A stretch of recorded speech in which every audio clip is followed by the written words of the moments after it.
here at Footlighters Theater. I'm Will Rompala, your host, and joining me today is Tony Filipone, the director of Treasure Island. The show opening on April 20th here at Footlighters Theater, running for 3 weekends. Tony, I know this is a play that is near and dear to your heart. You wanted to do this for quite some time. Yes, probably about 2 years on this particular show. I became aware of Treasure Island, as I said in the notes, when I was about 8 years old. I saw the 1950 film on Walt Disney Presents, or whatever that Tuesday night show was that he had.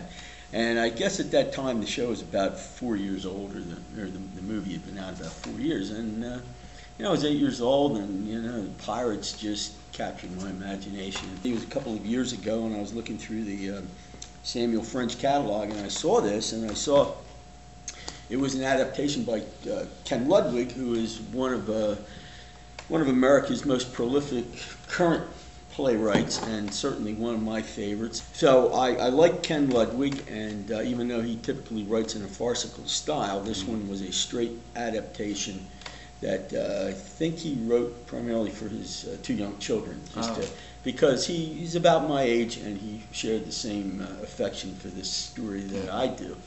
His adaptation is very, very close to the original storyline. Yes, it is. It focuses very much on the coming of age story of Jim Hawkins, and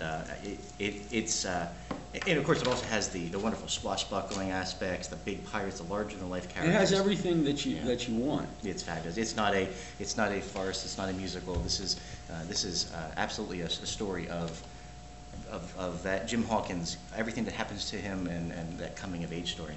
Now I know you broached the question of staging. We're actually sitting on the stage. We've intentionally left everything off the stage.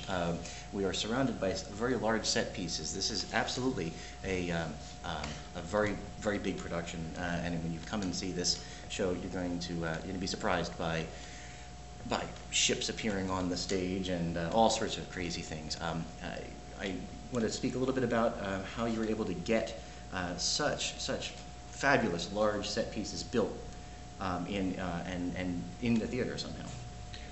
Well, actually, we had the big pieces built off-site.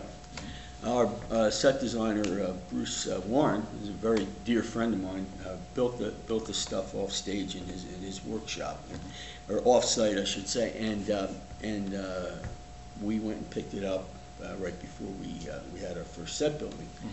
Other than that, there were rumors of a U-Haul van parked out back at midnight waiting for the first set building day. That's exactly right. We went and got a big U-Haul van, and we met on a Saturday and went down and picked up all the stuff at Bruce's house and pretty well filled it. Yeah. And I had seen pictures of it. I had seen his sketch, little sketch drawing, and he made a little diorama of the set. But when I walked into his garage and I saw the wheelhouse, and I went, oh my God, how are we going to do this? Well, yeah, that too. It was, oh my God, it's so big. But anyway, he really made a wonderful design. Now, really, the way I like to direct is I see something, and I don't try to do everything myself. I can. But I try to assemble the best staff and crew I can find and let everybody work within their creative talents. And that's just what I did. Yeah, and you were starting production meetings 6 months ago, I think. More than that. Actually, I started production meetings sometime over last summer. Yeah. So it was close to a year ago. And I think that luck is when opportunity meets preparedness. And in a show like this, you have to be prepared. I was actually speaking with your stage managers and some of the crew, and it is very tempting to mount a camera up in the grid here during the See show, how they do it, just to show people the amazing the best way I could describe it is it's a chess game backstage, because there are such large pieces there, and everybody in the cast is also a crew, because pieces slide just maybe 2 feet, and something else slides through and comes back. It's pretty astounding to be able to get. I would like to see that, because I sit in the back and they're doing it, and I kind of sit there with my eyes closed and say, oh, please, please, please, please. But it's just amazing, Yeah. you know, and I've got 2 wonderful stage managers. Mhm. Now, speaking of luck, you also have two fight coordinators, and actually one of them is a professional stage combat Yeah. instructor and Hollywood actor who walked in and said, "Hey, can I get involved?" Yeah, Payson Burt, and I want to give a shout out to him, and of course Andres Becerra. He came up with the initial choreography of that first fight scene, and he's actually in the show. He's in the show, and so is Payson. Payson walked in the first night of auditions, and he had found us on the Theater Alliance and came in and he asked for me. I think you were there, and he was, you know, mentioning, I understand you're looking for a fight choreographer. I said, well, you know, I have one, but you know, yeah, what do you got? And he showed me his resume, and I said, like, dude, why are you here?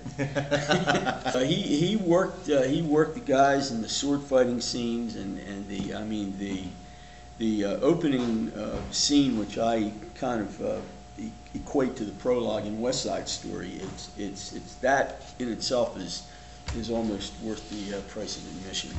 It's unbelievable. Absolutely, I've seen it. It's choreographed. It's music. Just There are swords flashing. There are people spinning, flying through the air. Right. Actually, the fight scenes in the show have gone from you know, a few actors making it look like they're fighting to full-on contact. Oh, it's amazing. It absolutely. Well, no, I don't want to give anything away about your actors or anything like that, but about the casting pieces. Now, I know you have a couple key people in this show. Jim Hawkins, where Jim actually has to not only portray the young boy, but also breaks the fourth wall in this version and speaks to the audience as an older version of himself. So how did you work through with directing an actor to be able to play both of those roles and somehow express that sort of emotion, range of emotion? Well, I will go to this extent, and I'm not really going to give away a secret, because it's really no secret. Ken Ludwig, when they had done it, when they had originally done it in London and Broadway, used a young girl to play the young boy. Yeah. Because it's very hard to find a 14-year-old boy who has the maturity to pull it off. I mean, not that they're not out there, but you know, typically I remember when I was 14, I was mentally about 11. Well, that's what most young boys are. But so I cast an amazingly talented young girl, gorgeous young lady who was able to come to auditions and convince us that she could play a boy. Yes. And was very, very lucky, but worked very, very hard with her, because at her age she didn't have a great deal of sensory life experiences. So it was just explaining, look, you know, when you tell the story, this is Jim's story, and it can be told 10, 20, 30 years in the future. Jim could be telling the story to his kids, his grandchildren. So you have to do that, and it's very unusual, typically, to break the fourth wall and talk to the audience. But basically, Jim's the narrator all through this, and it follows this journey through about a 3-month period of Jim's life, where he literally becomes a man. I mean, over the course of the experiences that he hadn't. Anybody that's seen the movie or read the book or seen the play before know that it involves, you know, gets to the point where to save his own life he has to shoot another pirate, and that's one of the most exciting scenes. As a matter of fact, all through the years, that one scene in the movie was the one that always stood out in my mind. Right. So I was very happy. She worked extremely hard, and I was pretty hard on her. But you know, she's gifted with a lot of talent, and she should go far in the business as long as she keeps her eyes on the prize. I'm very proud of her. How about the rest of the cast? You know, each one of the pirates are playing definitely larger than life Yeah, characters. well, that's it. It is a big type of thing. You know, of course, the other main character is Long John Silver, who is a very iconic. You know, the first great pirate that has been portrayed. And I got a guy that I'd worked with before, and you know, the guy that did it in the Disney movie, Robert Newton, who really set the bar Pretty for Long John. You know, he's the guy that came out with that, "Arr," you know, that was all him. I think he'd be very, very proud of this gentleman. It's really great. And then you got the other pirates. We have a couple of female pirates, That's right. and Bonnie and real life characters that they're- just come yeah. right through, yeah. Justice, and Death, Justice, Hazard. Death, yeah, Ezekiel Hazard and whatnot. These are pirates that we all are familiar with, Right. and of course Ben Gunn. You can Absolutely. forget Ben Gunn. And most of the cast, with the exception of Jim Hawkins and Long John Silver, the rest of the cast actually double up and play multiple characters. In some cases, an actor may be playing 3 different characters. Sure. So it just adds to the fun. It is just so much fun. I have to say, you know, I've been very fortunate to put some good stuff on the stage, some really challenging good stuff, and I don't know, this might be the best thing we've ever done. I'm just so proud of this show, my staff, the cast. It's been a joy from the first read through all the way through. There are moments, you know, where I've actually been able to see the show. We were filming this right after we've opened, and the audience falls right into that. Oh, yeah, You know, yeah. I've seen them. You know, there certainly quite a lot of moments where the audience is, Oh, yeah, you know, yeah. and you can hear a pin drop. Oh, and yes, Jim is yeah. getting stalked, or you know, when pirates are flying through the air. Yeah, oh, yeah. So really, when it comes down to when it comes down to the end of the show, you know, when this audience has gone through that roller coaster with the crew and the cast, what do you want them to be saying when they walk out? When they leave, I want them first of all to say, "Wow," and then I want them to say, "Boy, that was one of the most fun 2 hours I've spent in 2012, and maybe in a long time." I just want them. Look, I saw this movie when I was 8 years old. I have never forgotten it. It's always been one of my favorite stories, and you know, until Johnny Depp came along with Captain Jack Sparrow. I mean, this has just been the benchmark. So, and I want people to walk away saying, "My God, I can't believe what I just saw." This is one of the most exhilarating experiences that they have ever had. A real wonderful experience to come to a small theater with a small stage and think, "How did they ever do that?" And man, that was fun. It's just one of my proudest achievements, and believe me, I put together the right people. I cast it well, and I got good staff, and I can't claim all the credit.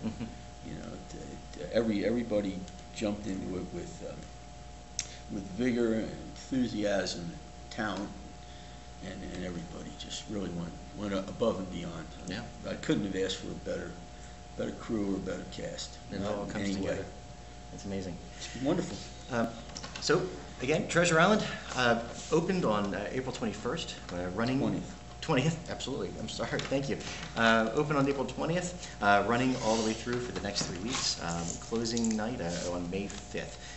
There's information at footlighterstheater.com, as we'll put that at the bottom of the screen here.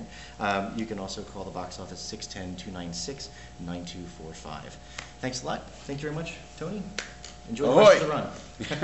Arrgh!